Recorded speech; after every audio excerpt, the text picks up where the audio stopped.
Hello po, good evening po sa ating lahat.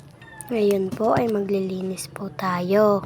Dahil papagalitan po ako ng mga magulang ko pag hindi po ako naglinis Arat na, maglilinis na po tayo. Wait, ano yun?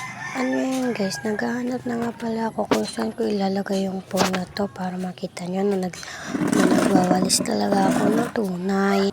Pero yun na, nakahanap na ako kung saan ako ilalagay yung yung phone na to.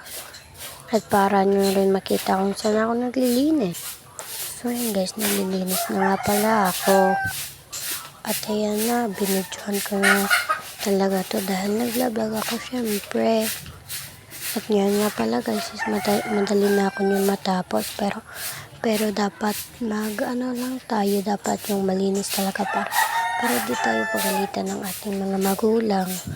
Ako po ay isang only child lang po, kaya kung ano po sinasabi ng aking mga magulang ay sinusunod ko lang po. Kahit sino pa yan, basta susundin ko lang.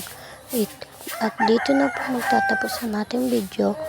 Pero po, don't forget to follow, share, and subscribe po. And like, bye-bye!